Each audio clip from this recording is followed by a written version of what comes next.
locals say that Himachal Pradesh is notorious for sand mining. We are again here at the spot where the incident took place where 24 children were swept away. This is no tourist site as we have been reporting. However, if you can notice behind me, there are several tourists standing there, and this is known to be now a tourist site.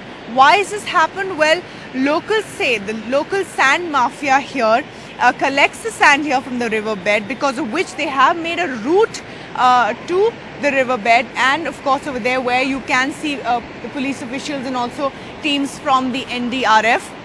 Now what's happened is that a lot of tourists mistake this to be a tourist site and stop here. This is exactly what happened with the engineering students, that they saw a road going down and they went down, and then of course we all know what happened.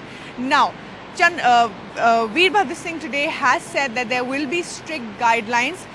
He's also said that there will be fencing for 300 meters from the dam site.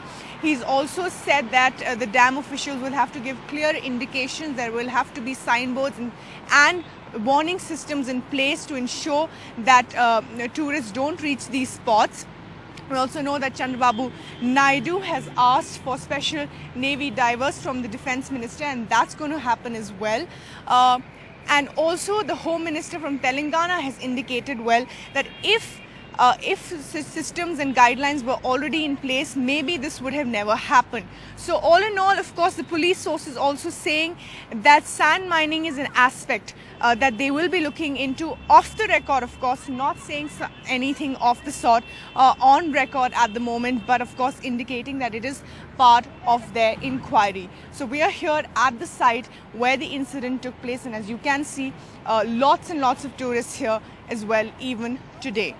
In Pando with camera person Prem Singh, this is Bhairavi Singh for NDTV.